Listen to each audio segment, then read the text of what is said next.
শাড়ির যাত্রা শুরু হয়েছিল তুলা দিয়ে, যা ভারতীয় উপমহাদেশে প্রথম চাষ করা হয়েছিল খ্রিস্টপূর্ব ৫ম সহস্রাব্দের দিকে। তুলা বুননের পরে চাষাবাদ শুরু করা হয়, যা যুগে যুগে বড় হয়ে উঠেছিল, কারণ তাঁতিরা তাদের শালীনতা লুকানোর জন্য মহিলাদের দ্বারা ব্যবহৃত কাপড় তৈরি করতে নীল লাক্ষা, লাল মাদার এবং হলুদ তৈরি করত। পোশাকটি একটি জনপ্রিয় শব্দ সত্যিকা থেকে উদ্বুদ্ধ হয়েছে, যার অর্থ মহিলাদের পোশাক। প্রাথমিক জৈন ও বৌদ্ধ লিপিতে এর উল্লেখ পাওয়া যায়। সত্যিকা ছিল একটি ৩ টুকরো কাপড়, যার মধ্যে রয়েছে অন্ত্রিয়া, নিচের পোশাক, উত্তরিয়া, একটি ঘোমটা যা কাঁধে বা মাথায় পরা যায়, এবং স্তানাপাট্টা যা একটি বক্ষবন্ধনী। খ্রিস্টপূর্ব ৬ষ্ঠ শতাব্দীতে সংস্কৃত সাহিত্য এবং বৌদ্ধ পালি সাহিত্যে এই সমাহারের সন্ধান পাওয়া যায়। 3 পিস সেটটি পোশাক নামে পরিচিত।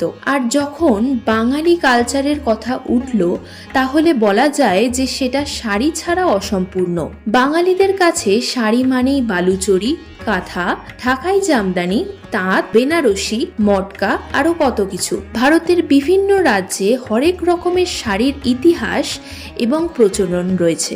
ভারতের ইতিহাসের বছরের পর বছর ধরে শাড়ি তৈরির অভ্যাসটি রং, প্যাটার্ন এবং অনেক আখ্যার মাধ্যম দিয়ে সমৃদ্ধ।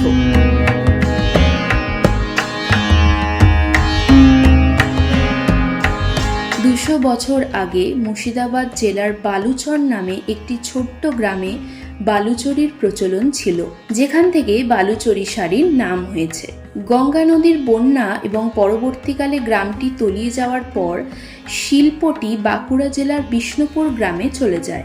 বিংশ শতাব্দীর প্রথমার্ধে শুভ ঠাকুর, একজন বিখ্যাত শিল্পী, বালুচরীর কারুশিল্পের সমৃদ্ধ ঐতিহ্যকে পুনরুদ্ধার করার প্রয়োজনীয়তা অনুভব করেছিলেন। বেনারসি শাড়ির জন্ম উত্তরপ্রদেশে। ৪র্থ শতাব্দীর কাছাকাছি মুঘল আমলে বেনারসের কারিগররা স্বর্ণ ও রৌপ্য জরি সুতো ব্যবহার করেন এবং অনন্য এবং জটিল সিল্ক ব্রোকট তৈরি করে তার উপস্থিতি তৈরি করতে শুরু করেন। বাটিক শাড়ি পশ্চিমবঙ্গের একটি অসামান্য নিদর্শন এবং ঐতিহ্যগতভাবে এর কারুকাজ ব্যবহার করে তৈরি করা হয়। বাটিক হলো কাপড়ের একটি অংশকে মোমের প্রলেপ দিয়ে তার ওপর কাপড় এবং রং তৈরি করার প্রক্রিয়া। তাঁত শাড়ির জন্ম পশ্চিমবঙ্গে। তাঁতের শাড়িগুলি সুতির সুতো থেকে বোনা হয় এবং এই কারণস্বরূপ এটি হালকা এবং স্বচ্ছ। কলকাতা বরাবরই কেনাকাটার একটি জমজমাট পীঠস্থান। বিশেষত বড়বাজার, হাতিবাগান এবং গড়িয়াহাট বাজার সবসময়ের জন্যই উল্লেখিত। তার মধ্যেও ছোট থেকে বড় প্রত্যেকেই শাড়ি কেনার নাম উঠলেই সবার আগে গড়িয়াহাটকেই বেছে নেন। কলকাতার বিভিন্ন অঞ্চলে বড় হয়ে ওঠা আমাদের মা কাকিমারা শাড়ি কেনার জন্য গড়িয়াহাটকেই বেশি প্রাধান্য দিয়ে থাকেন। একইভাবে সেই ঐতিহাসিক ধারা বর্তমান প্রজন্মের মধ্যেও সূক্ষ্মভাবে সঞ্চালিত হয়ে পড়েছে। এই বাজারটির অলিতে গলিতে রয়েছে নজরকাড়া শাড়ির সম্ভার। আদি ঢাকেশ্বরী বস্ত্রালয়ে শুধুমাত্র নজরকাড়া ডিজাইনের জন্যই নয়, বরং নামের সাথে সামঞ্জস্যতায় গড়িয়াহাটের একটি ঐতিহাসিক নিদর্শনও বটে। বর্তমান সময়ের অনলাইন কেনাকাটার বাড়বড়ন্ত থাকার পরও ছোট থেকে বড় সবার ভালোবাসায় বিভিন্ন অনুষ্ঠানের আগে প্রত্যেকেই গড়িয়াহাট থেকে শাড়ি কিনতে পছন্দ করেন। হরেক রকম ডিজাইন এবং দামের বিলাসবহুলতা মানুষকে নিজেদের পছন্দের শাড়িতে সাজাতে উৎসাহিত করে থাকে। গড়িয়াহাটের অলিতে গলিতে রয়েছে আকর্ষণীয় সুতোর কাজ, যা শুধুমাত্র তাঁত বা কাঞ্জিভারামেই আটকে নেই। নতুন ঘরানার শাড়ি যেমন হ্যান্ডলুম, অর্গ্যানজা ইত্যাদির সাথেও যুক্ত। তবে বিক্রেতাদের মতে সমস্ত শাড়ির কেনাবেচা থাকলেও আধুনিক যুগের শাড়িগুলির চাহিদা সব থেকে বেশি। পুরনো শাড়ির ঐতিহ্য গঙ্গার অফুরন্ত জলের ন্যায় সর্বদাই ভাসমান, এর কোনো শেষ নেই।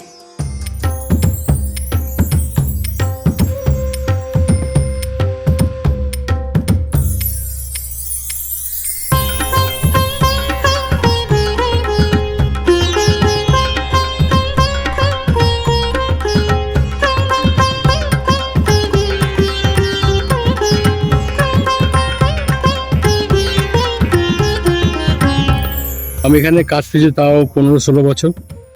এই যে এই বছরের সবচেয়ে সেরা আইটেম হচ্ছে এটাই। এটাকে বলা হচ্ছে সামার সিল্ক। যে কোনো পারপাসে যে কোনো সময় শাড়িটা পরবে, কোনো গরম মনে হবে না, এতটা ভালো শাড়ি এটা। चंद्री सिल्क,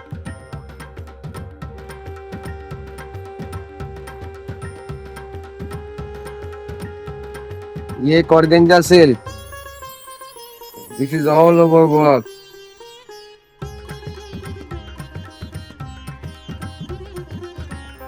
ये देखिए वन कलर का है, ये बहुत डिमांड है। कंट्रास्ट बॉर्डर, कंट्रास्ट पल्लू।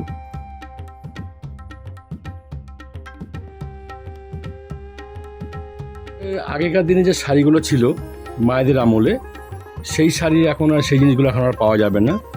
এখন সবাই চলো অন্যরকম টাইপের সব বেরিয়ে গেছে, সব সিল্কের সুতো অন্যরকম হয়েছে এবং নানান ভ্যারাইটিসটা আরও বেশি বেড়েছে। আগে যেমন ভ্যারাইটিসটা ছিল না, এখন ভ্যারাইটিস তোমার প্রচুর বেড়ে গেছে। এখন কম পয়সা থেকে শুরু করে বেশি পয়সা অবধি নানান ধরনের টাইপ তোমার বেরিয়েছে। না, থাকবে না, থাকবে না, নতুন আসবে। নতুন আসবে।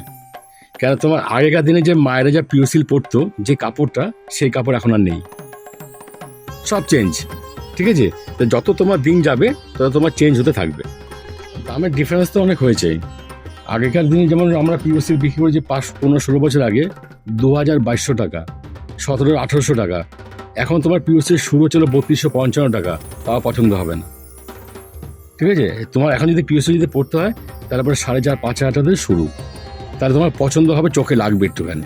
সবশেষে এটাই বলা যায় যে বিভিন্ন ধরনের শাড়ি এবং তার বিপুল সম্ভারের জন্য ছোট থেকে বড় সবার প্রথম পছন্দের জায়গা হলো গড়িয়াহাট।